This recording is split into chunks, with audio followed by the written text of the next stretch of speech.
Welcome to the birthplace of Country Music Museum's virtual story time. I'm Renee, and today we're going to read Cowboy Dreams, which is written and illustrated by Dale Kalsa. Special thanks to Penguin Random House, who gave permission for us to share this book with you. Let's get started. Cowboy Dreams by Dale Kalsa. Let's look at the first page with all these wonderful cowboys and cowgirls riding their horses on the range. And then another page full of cowboys and cowgirls.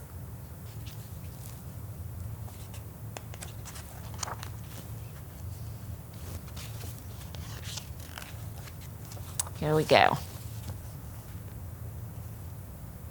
When I was a girl, I wanted to be a cowboy. My earliest memories are of lying on the living room rug, listening to the Lone Ranger on the radio. "Hi-ho, Silver, away!" were practically the first words I ever said. All day long, I made believe I was a cowboy. I galloped everywhere, slapping my thigh and yelling, "Giddy up!" to make myself go faster. As I grew older, I developed a bow-legged walk and tied my blankets into a bedroll at the foot of my bed. My whole life revolved around being a cowboy. I called my bike Old Paint, my brother Pardner, my supper Chuck, and my bedroom the bunkhouse.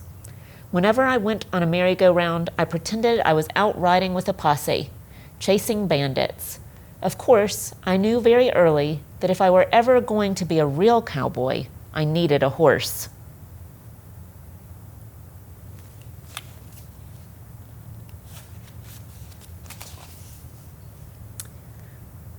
Whenever my mother took me to the Metropolitan Museum of Art, I would look long and thoughtfully at my favorite painting, trying to decide what kind of horse to get. Look at all the different horses in the painting. There's several there that I would like. At the Main Street movies on Saturday afternoons, I studied how to be a cowboy, watching every move my cowboy heroes made. I learned how to dash from hedge to hedge in a crouch, how to tip my hat back and squint into the sun, how to leap onto my rolling bike, and how to ambush anything and anyone. All week long I practiced, jumping out at my mother, brother, grandma, and the cat. Here she is in the movie theater watching her cowboy heroes.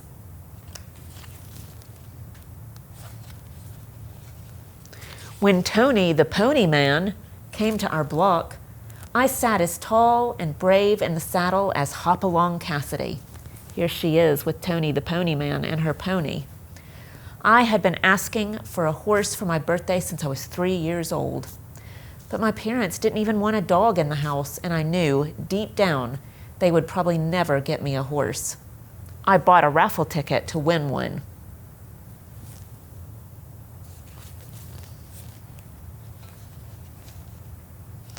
I planned how to convert our garage into a stable. My mother said to my father, "With my luck, she'll win that horse." I kept my fingers crossed and hoped with all my might that she was right.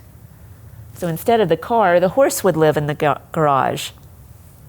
His name is Pepe. Day after day, I ran home from school to see if the mailman had brought me a letter saying that I had won. Weeks and then months went by. The letter never came. I tried hard to content myself with riding the mechanical horse in front of Eli's store, dreaming of life in the Wild West. I wished I was a horse wrangler or the scout for a wagon train. Here she is riding her mechanical horse. Oh, and did you spot in the window? There's an accordion. To cheer me up, my grandma took me to FAO Schwartz, the best toy store in the world. There I saw the horse of my dreams. It was almost as big as a real horse, and it had wheels. I knew that if I had a horse like that, I could be a cowboy. I begged her to buy it for me. She told me that expensive toys like that were meant only for the children of kings and maharajas.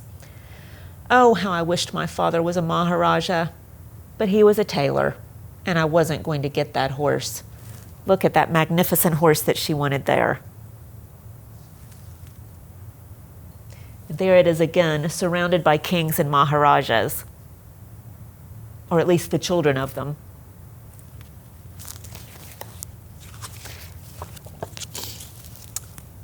So when it became too cold to ride old paint, and Eli put his mechanical horse into storage for the winter, I built myself a horse on the basement banister. I made stirrups from a piece of clothesline and the little cardboard tubes that came inside rolls of toilet paper. I used a jump rope for the reins. I folded a blanket for the saddle. Here she is on the stairs riding her horse.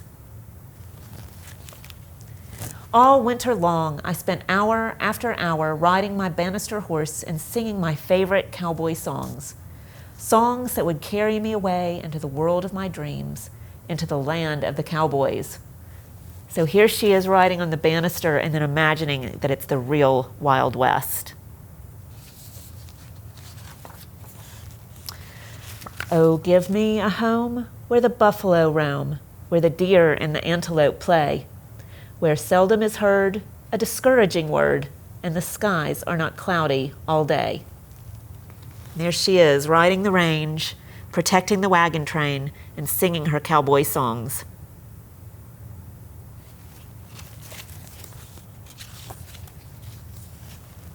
And again, with all the animals of the plains, there she is as a cowboy.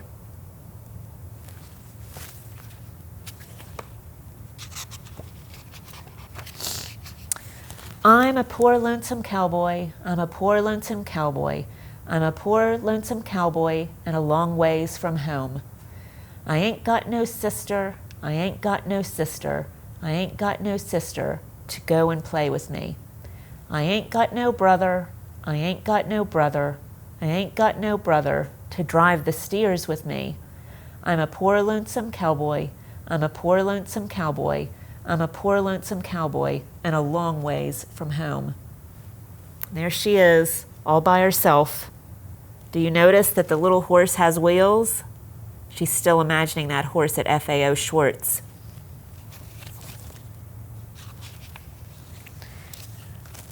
As I walked out in the streets of Laredo, as I walked out in Laredo one day, I spied a poor cowboy wrapped up in white linen as cold as the clay. I see by your outfit that you are a cowboy. These words he did say as I boldly stepped by. Come sit down beside me and hear my sad story. I am shot in the breast and I know I must die. Get 6 jolly cowboys to carry my coffin. Get 6 pretty maidens to sing me a song. Take me to the graveyard and lay the sod o'er me, for I'm a young cowboy and I know I've done wrong. And here she is in the procession with her horse on wheels as they take the poor cowboy to the graveyard after a fight gone wrong.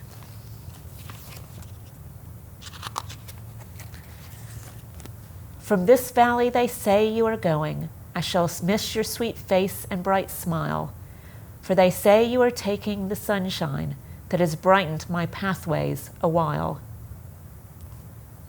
And you know, every once in a while, I find myself humming one of those old sweet songs, and I feel bold and brave and free as a cowboy again. Giddy up! And here she is in the valleys, again with her little horse on its wheels.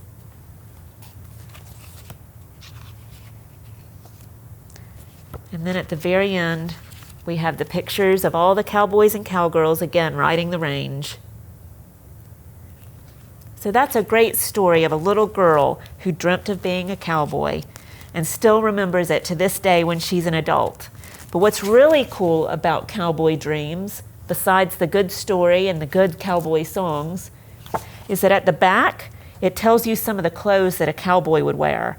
The cowboy hat, with the most famous maker of cowboy hats being Stetson, a bandana around your neck so that you can protect your face from clouds of dust and to breathe more easily, cowboy boots, and something called chaps, which protected your legs from being in the saddle all day long. And then at the front of the book, even more exciting, is the recipe for how to make your own s'mores. S'mores are made with marshmallows, chocolate bars, graham crackers, and you can use an oven or a campfire to roast the marshmallows. So talk to your mom and dad, or your grandma and grandpa, or your aunt and uncle, or your guardian about making s'mores one day so that you can be like a real cowboy. We hope you enjoyed reading with us today and that it made you want to read more and more books. Special thanks once again to Penguin Random House for permission to share Cowboy Dreams with you. And finally, a big thank you for being with us today during the Birthplace of Country Music Museum's virtual Storytime and for your support of the Birthplace of Country Music Museum. We'll be back on June 4th with a new book to read together. But stay tuned as we have a fun word or reading activity for you to do after this story.